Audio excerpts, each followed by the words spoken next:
Welcome to the Deep Dive. Today we're tackling the really complex economic relationship that played out between Donald Trump and Canada.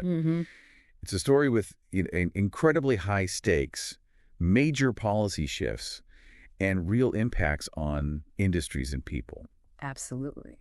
Our goal here is to get past the headlines, really dig into the data, the policies, and the experiences of those affected to understand what actually happened. And it's crucial to remember the economic ties between Canada and the U.S. were, well, incredibly strong long before the Trump administration even came along. Right. Decades of integration. Exactly. For decades, these two nations were arguably the most economically intertwined pair globally. We're talking deep cooperation, a lot of cross-border trust, and just this constant flow of goods, services, people, capital. It was a huge partnership, though I suppose some might say Canada had a degree of economic dependency there, too. And that's a fair point. It was definitely a partnership, but the scale difference meant Canada was often more reliant on the U.S. market than vice versa. But let's unpack that pre-Trump situation a bit more. Yeah, let's do that.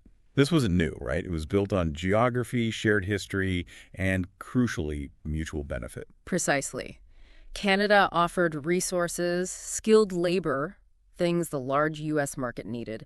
And the U.S., they relied heavily on Canadian imports, oil, auto parts, timber, tech even. And these weren't just simple buy-sell deals. We're talking deeply integrated supply chains. Ontario and Michigan, for example. That auto sector connection is huge. Huge. And the efficiency, the cost savings from those integrated chains, that was the strategic advantage for both sides. And then came NAFTA in '94. That really poured fuel on the fire, didn't it? It really did. By getting rid of tariffs and other barriers, NAFTA boosted business confidence. It fostered these incredible complex supply chains, particularly in auto, agriculture, manufacturing. It gave businesses a stable framework, something they could count on. Exactly. A reliable structure for investment and planning. And for Canada, NAFTA meant secured access to that massive U.S. market. That was the big prize, wasn't it? Plus some legal protection for exports. Absolutely. It allowed key Canadian sectors, manufacturing, energy, agriculture, to really grow, knowing they had that reliable access. That certainty was key for investment. You can see it in the numbers from the early 2000s. What was it, over 75% of Canadian exports going south? That's right. And Canada was the U.S.'s second largest trading partner overall. The daily cross-border trade was around $2 billion every single day. Wow. So economically, that border was incredibly porous. Very much so. And it wasn't just about goods moving back and forth, or services, investment, people. All part of the mix. Canadian tech firms in Silicon Valley, oil and gas joint ventures, cross-border banking, pension funds, tens of thousands of jobs on both sides depended on this. Now, it wasn't always smooth sailing, even back then. There were disputes, right? Softwood lumber always comes to mind. Oh, definitely. Softwood lumber, agricultural subsidies, sometimes environmental rules. These issues popped up. But crucially, they were usually managed within the NAFTA framework. Okay, so the system had ways to handle friction. It wasn't perfect, but it worked. It was built to withstand some level of disagreement, yes. And underpinning it all was this sense of shared values, open markets, democracy, rule of law. Trade was almost symbolic of that broader alliance. NATO, NORAD, even cultural similarities. That's a good way to put it. Canada's identity as a trading nation was, and still is, deeply tied to the U.S., so maintaining stable trade. Always a top priority for Ottawa. They got pretty good at navigating Washington's power dynamics over the years, and most U.S. presidents seem to value the relationship. Largely, yes. Predictability was the key word for the pre-Trump era. Disagreements happened, but they didn't usually escalate into, fundamental threats. It was a post-NAFTA world that encouraged long-term thinking, investment, policy coordination. The border felt more like a bridge than a barrier. Exactly. Close economic allies. Now, the power dynamic was always there. The U.S. is just so much bigger. Canada often had to play defense in negotiations. Yeah. But the overall tone, cooperative, not confrontational. There was a basic understanding of mutual benefit.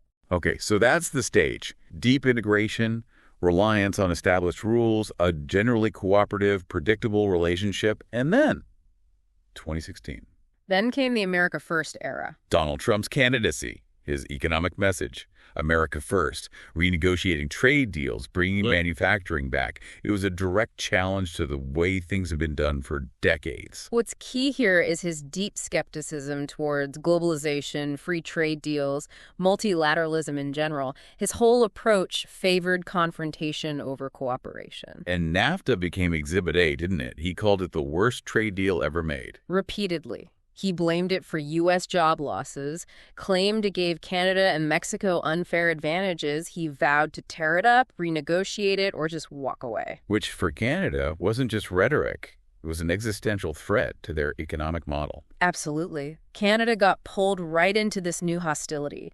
Accusations started flying about unfair advantages, dairy, lumber, autos. It was a clear signal the relationship was changing. Dramatically. And his focus on trade deficits became almost an obsession. Yes. He used deficits as proof the U.S. was being ripped off. He wasn't really interested in the nuances, like the U.S. having a services surplus with Canada that made the overall picture more balanced. For him, the goods deficit was the headline. And after the election, this wasn't just talk anymore. His advisors, people like Navarro, Lighthizer, they were also deeply skeptical of multilateral trade. Right. Their mission was clear: slash trade deficits, bring jobs back, reassert U.S. dominance. That was the mandate. The threats to actually withdraw from NAFTA became very real. Remember those reports about a draft withdrawal letter? Oh, yeah. That sent shockwaves through the markets. Businesses panicked. Canada started seriously preparing for a post-NAFTA world, for the potential collapse of the agreement. It represented a huge ideological shift, didn't it? Trade suddenly seemed like a zero-sum game. Exactly. Cooperation was out, competition was in. Canada went from trusted partner to, in some ways, an economic rival. Demands started coming. More access for U.S. dairy, higher North American content in cars, fewer protections for Canadian industries.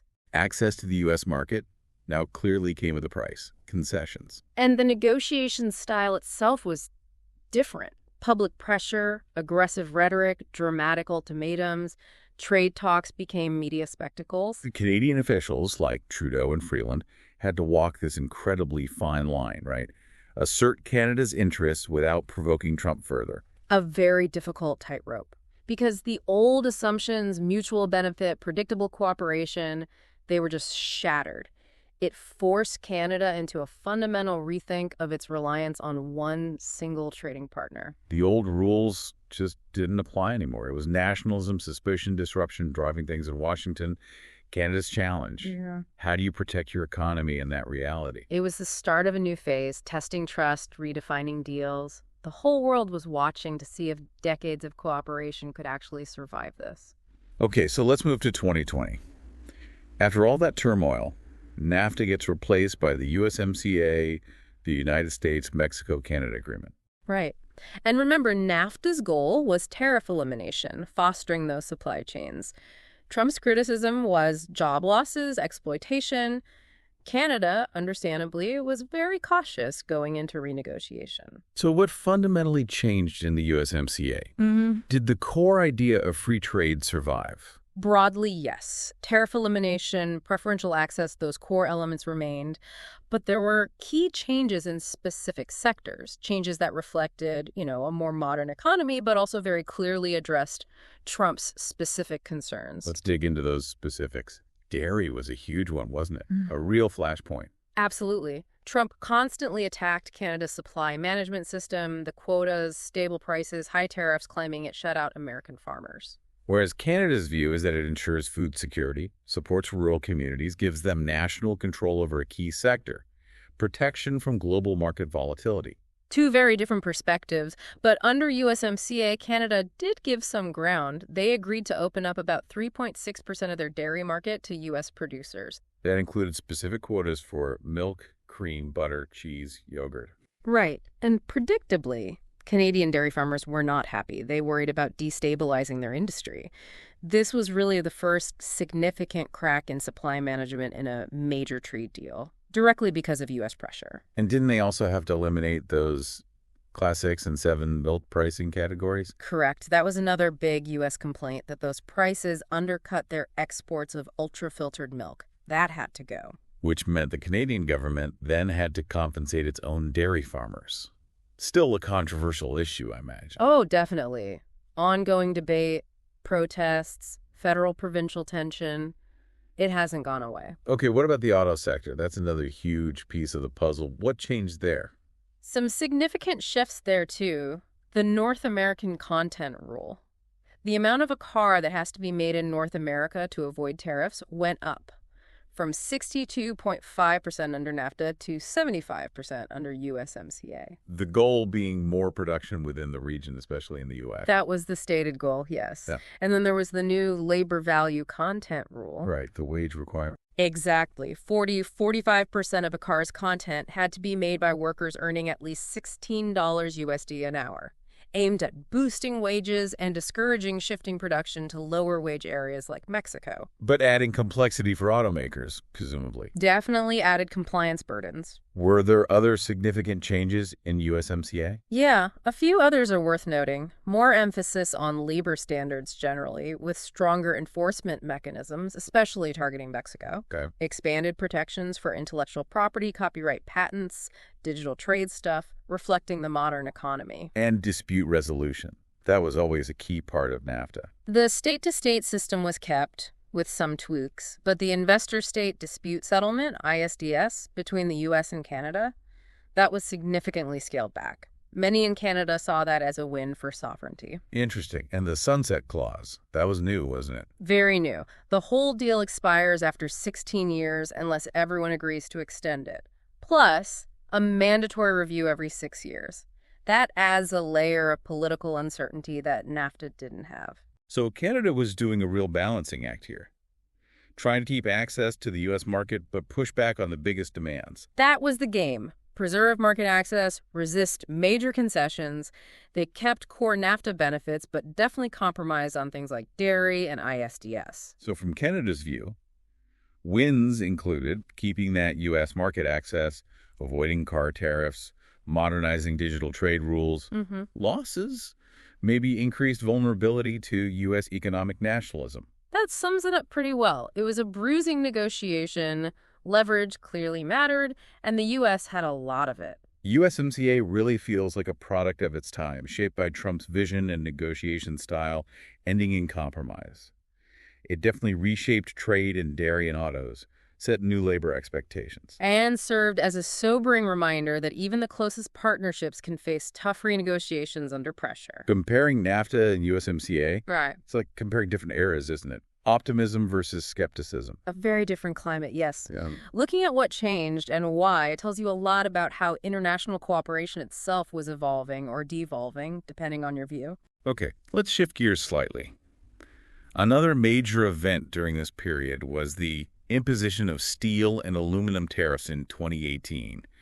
That came seemingly out of nowhere. It really did. The Trump administration suddenly slapped these tariffs on 25% on steel, 10% on aluminum, hitting imports from most countries, including Canada, and the justification: national security, Section 232. The reaction in Canada was strong. Immediate and forceful, unacceptable, an affront to the security partnership. Canada didn't just condemn it, they retaliated quickly. With tariffs on about $16 billion worth of U.S. goods. Yes, and it was a carefully chosen list. It included U.S. steel and aluminum, sure, but also things like ketchup, bourbon, orange juice, even motorboats, goods designed to hit specific U.S. political pressure points. Smart politics, maybe, but what were the economic effects in Canada? Pretty immediate pain. The Right. Canadian steel and aluminum sectors rely heavily on U.S. exports. Suddenly, they faced higher costs, huge uncertainty. Jobs and profits were threatened, especially in Ontario and Quebec. And it wasn't just a Canadian problem, right? U.S. manufacturers felt it too.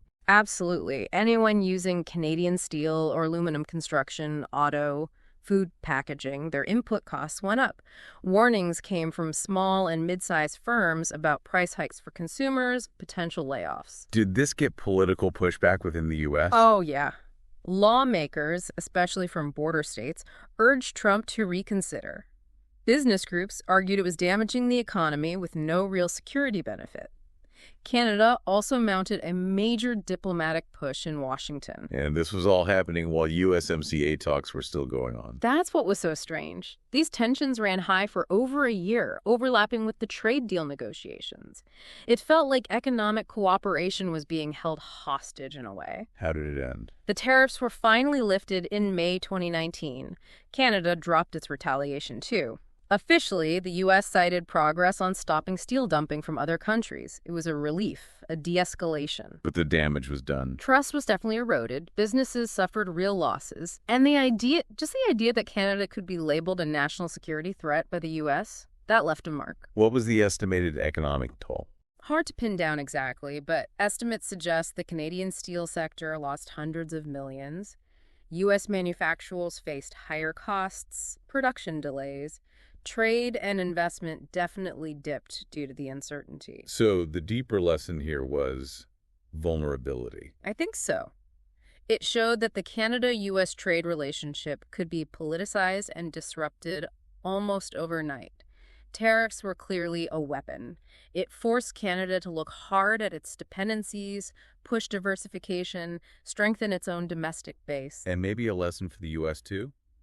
The trade wars aren't cost-free. You'd hope so. Higher prices, strained relationships, tangled supply chains. The dispute with Canada really exposed the downsides of using broad, blunt trade measures, especially against such an integrated partner.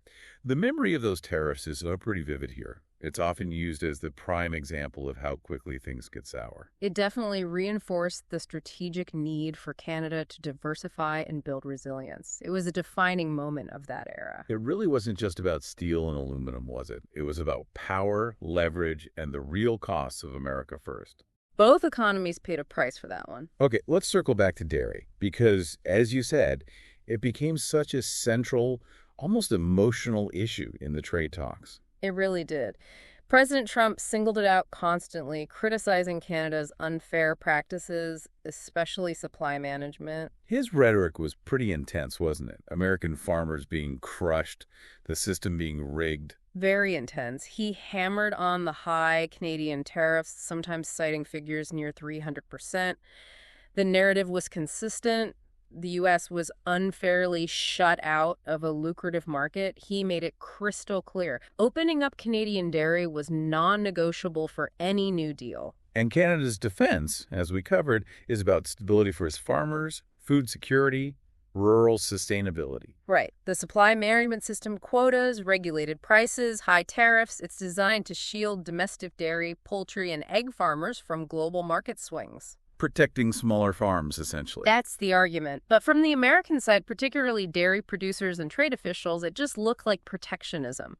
A barrier limiting exports, distorting trade. And historically, under the original NAFTA, Canada had mostly managed to protect supply management, right? Yes, they carved it out pretty effectively back in the 90s, allowing only very limited U.S. access. It stayed largely intact until Trump put it squarely on the table with so much force. And the USMCA outcome, as we discussed, was that 3.6% market access concession from Canada via tariff rate quotas. A small percentage, maybe, but symbolically huge for Canada. And the elimination of those Class 6 and 7 milk prices was also a key concession, addressing a specific U.S. complaint about ultra-filtered milk exports. So who are the winners and losers here? U.S. farmers got some new access, saw a pricing issue resolved. Generally positive for them, yes, though maybe the gains weren't as massive as the rhetoric suggested. There were still logistical hurdles, Canadian consumer loyalty to factor in. And Canadian farmers. They largely saw it as a loss. Market share conceded, fears about the long-term erosion of supply management, a feeling maybe the government hadn't defended it strongly enough, worries about future concessions too. Which led to the government compensation package, as we mentioned earlier, and ongoing political fallout. Absolutely. Debate, protests, accusations of dairy being a bargaining chip. Tensions, especially in provinces like Quebec, where support for supply management is very strong. It really exposed a fundamental philosophical difference, didn't it?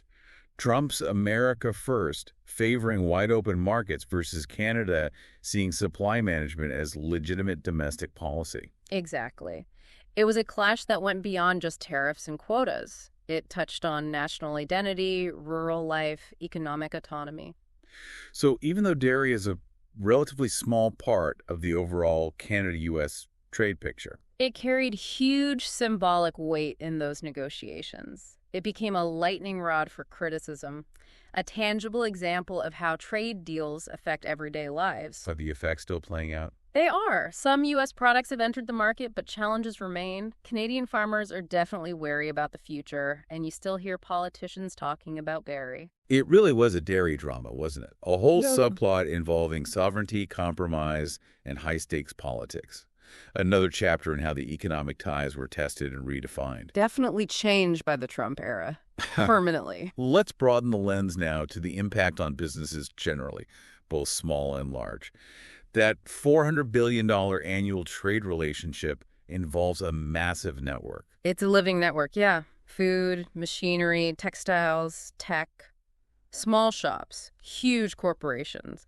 When NAFTA was being renegotiated and those tariffs hit, the uncertainty rippled through everything. How did it hit smaller businesses particularly? Often quite hard. Think about rising costs for essential inputs. You mentioned breweries needing U.S. aluminum cans. Suddenly their costs jump. Do they absorb it?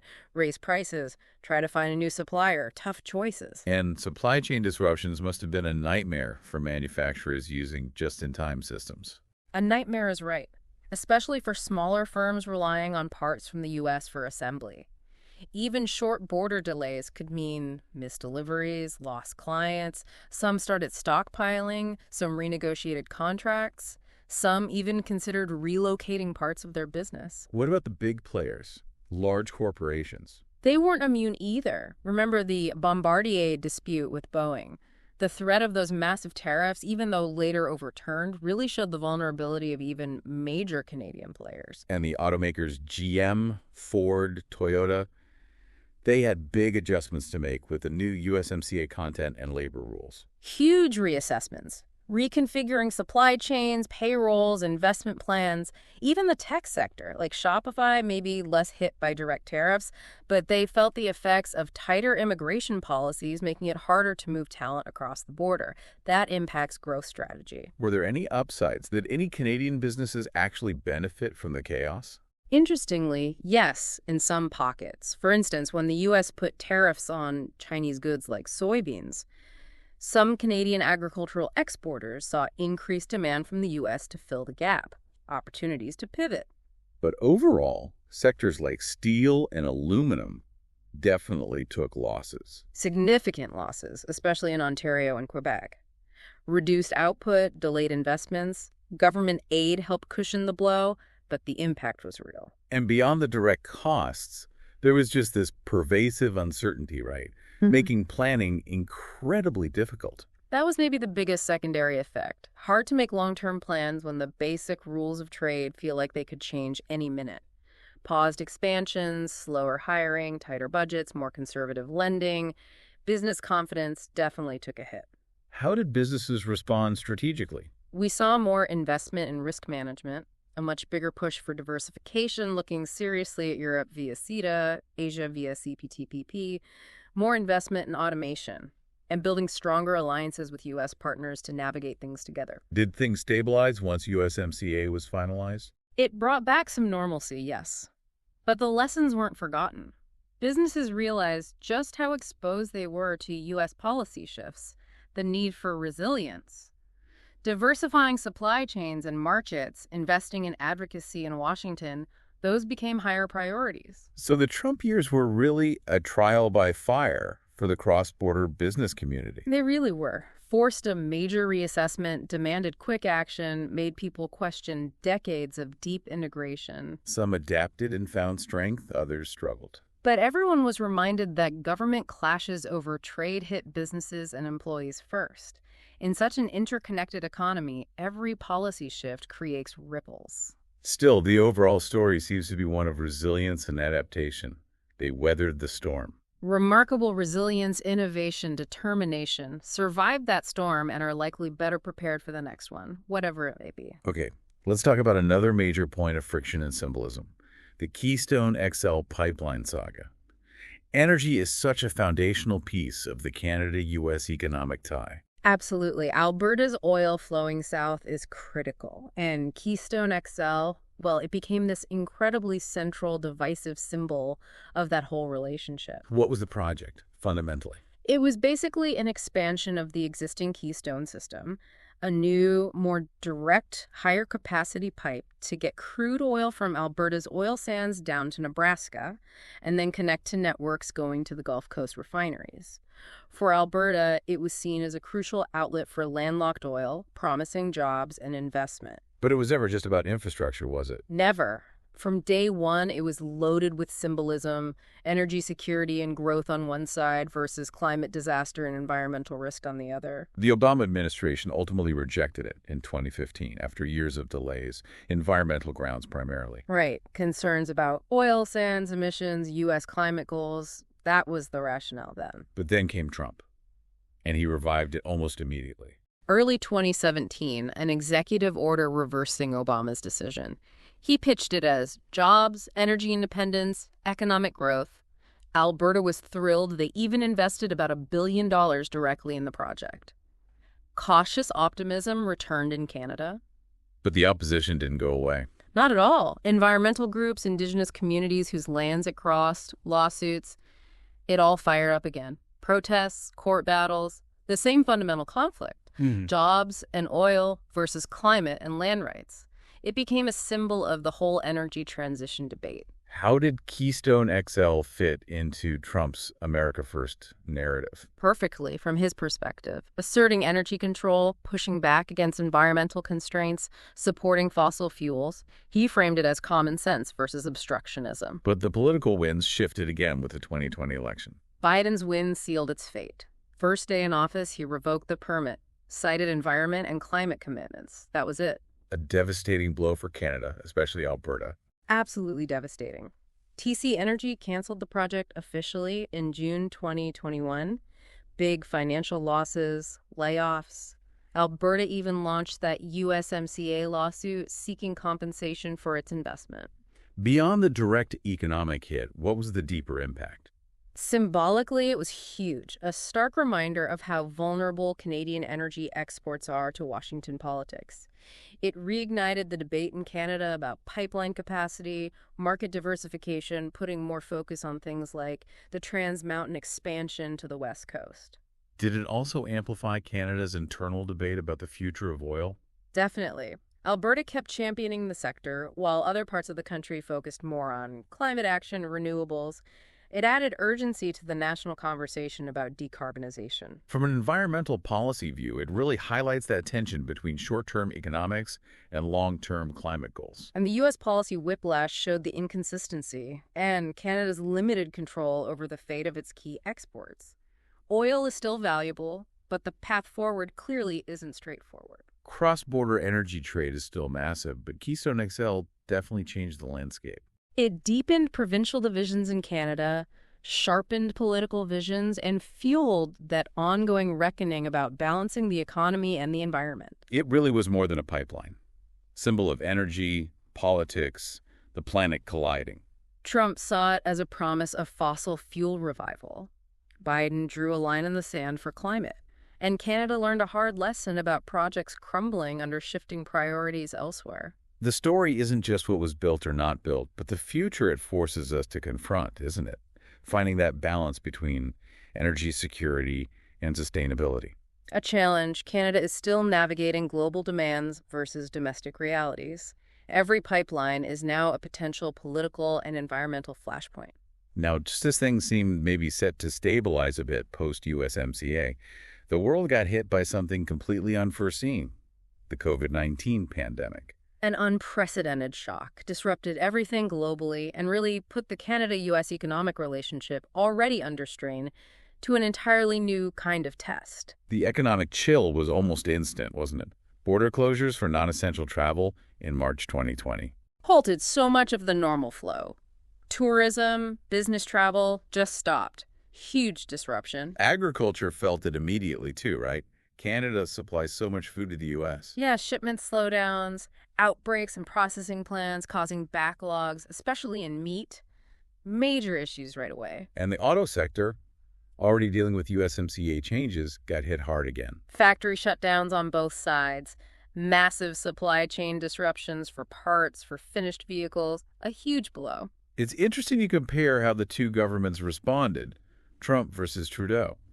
Very different approaches. The Trump administration's response. Well, it was often marked by mixed messages, a lot left to state-level decisions, and a real emphasis on reopening the economy quickly. Maybe downplaying the virus initially, focusing on minimizing economic damage. That was often the perception, yes. Sometimes seemingly at odds with health advice. America First still played a role efforts to bring back manufacturing of medical supplies, for example. But the response to supply chain issues felt a bit fragmented, and stimulus like the CARES Act was largely unilateral. Minimal coordination with Canada on the economic fallout. And Canada's approach under Trudeau.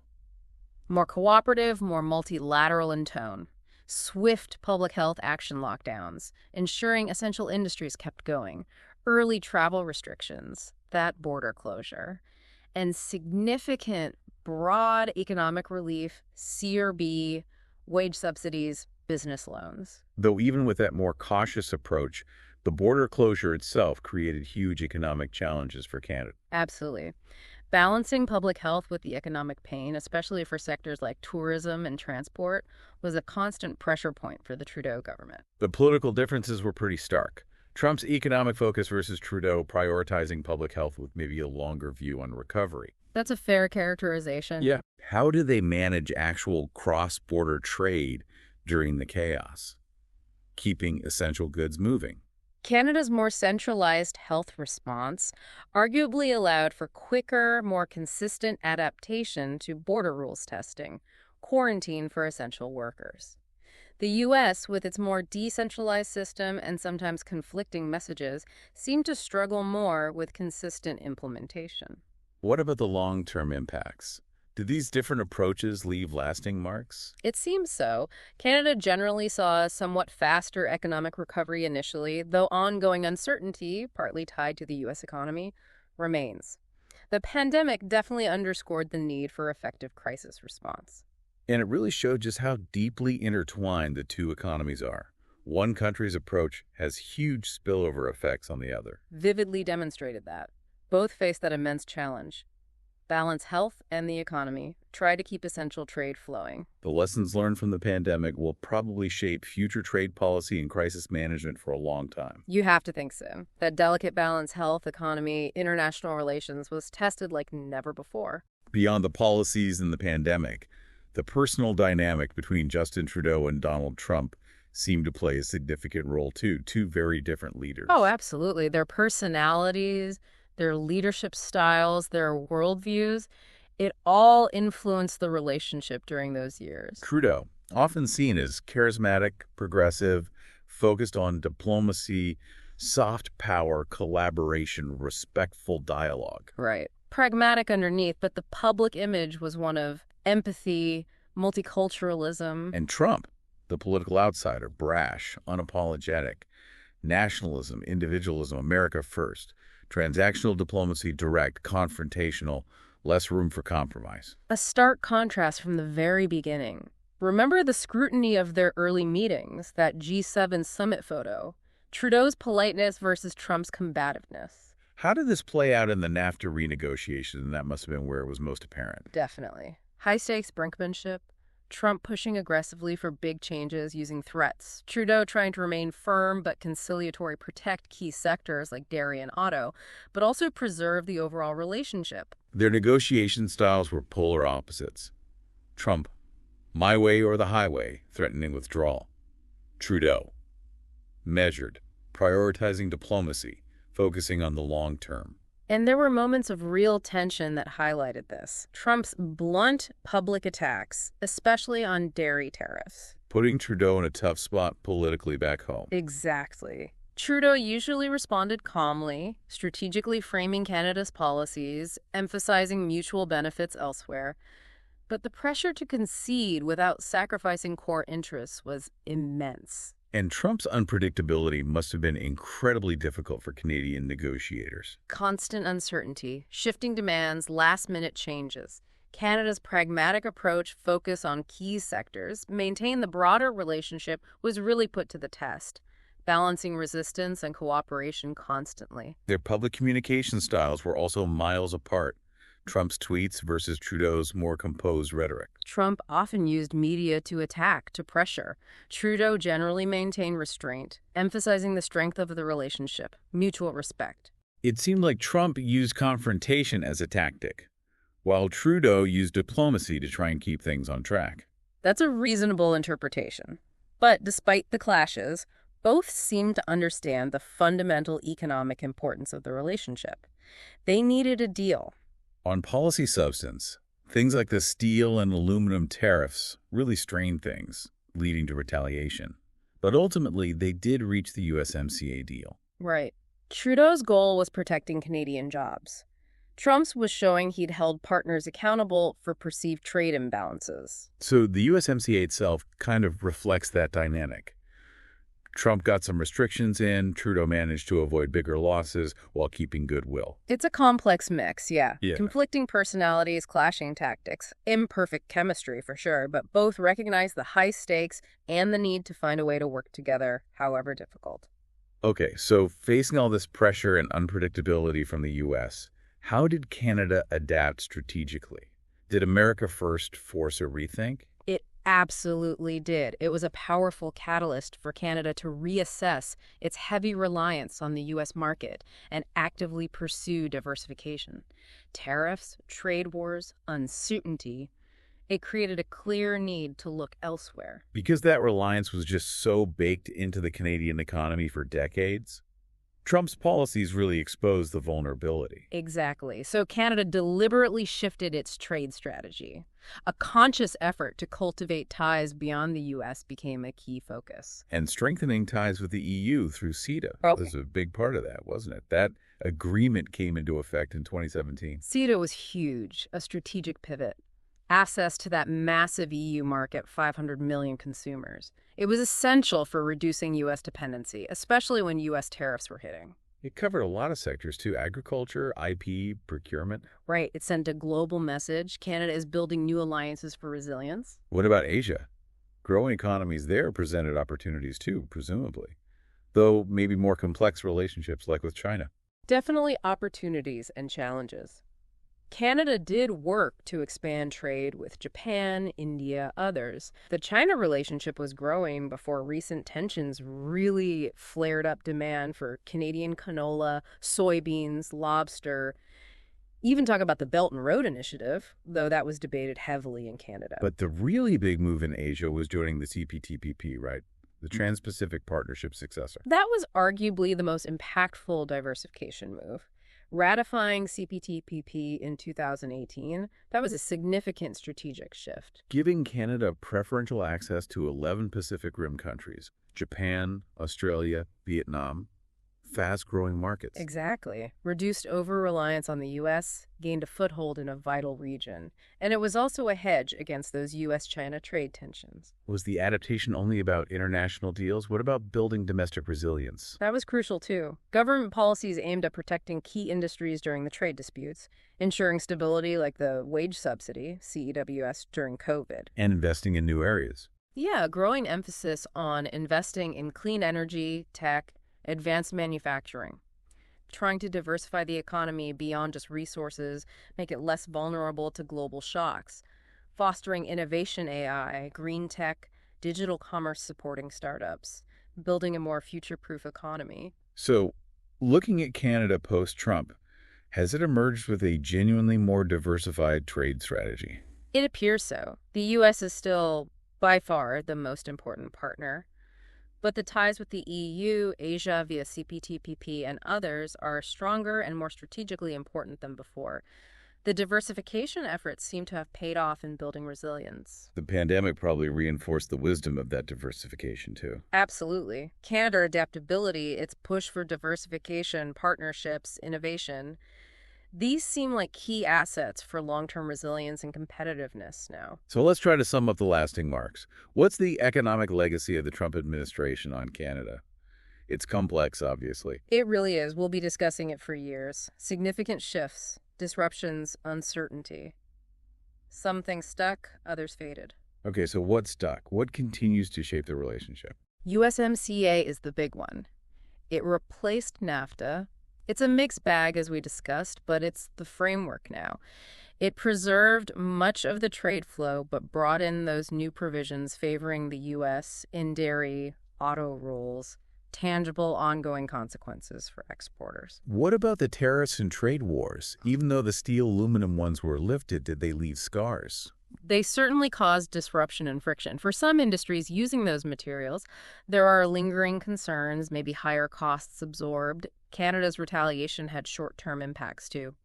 More broadly, though, Trump's America First push and pullback from multilateralism forced Canada's hand on diversification, strengthening ties with the EU, Asia. That reduced reliance on the U.S. is a lasting strategic shift. Okay, so what faded? What felt huge at the time, but maybe has less impact now? Well, the most intense America First isolationism has definitely receded with the Biden administration. The U.S. re-engaged globally, Paris Agreement, NATO focus. Trade relations with Canada became smoother, more predictable. And the retaliatory tariffs themselves. Those were rolled back once the U.S. lifted the steel aluminum tariffs in 2019. So a short-term impact, businesses adapted. The intense uncertainty about the future of North American trade has also decreased as U.S.-China tensions cooled somewhat post-Trump. That allowed the Canadian economy to stabilize. What do economists generally say about this legacy? It's often described as a mixed bag. Stephanie Wilson at University of Ottawa points to short-term disruption, but argues it forced adaptability and resilience, with long-term benefits from diversification. Richard Baldwin at the Graduate Institute similarly thinks protectionism pushed Canada to look beyond the U.S., which is ultimately healthy. Martin O'Neill, a trade specialist, tends to think the economic damage was mostly short-lived, that Canada's fundamentals helped it weather the storm. So the consensus seems to be complex legacy. Some lasting effects like USMCA and the diversification push, but a lot of the intense uncertainty faded. Canada came out more adaptable, maybe with a broader strategy. That seems a fair assessment. Arguably emerged stronger in some ways, precisely because of the pressure it faced. So as we wrap up this deep dive, it's clear the impact was complex, multifaceted. Short-term pain from disruptions and tariffs, definitely. But also those potential long-term gains from forced diversification, stronger ties with the EU and Asia through CETA and CPTPP. And USMCA itself a mixed legacy. Compromises, yes, but also some stabilization after a very uncertain period. And thinking globally, maybe Trump's pullback created space for Canada to step up on issues like climate, multilateralism, an opportunity perhaps. So our concluding thought, maybe it's this. While the Trump years brought undeniable challenges, Canada's ability to adapt and diversify might point towards a stronger, more resilient economic future, even if that change was initially prompted by some pretty disruptive forces from outside. Whether you call it ultimately good or bad is subjective, of course, but the transformation in Canada's approach to trade, that seems undeniable.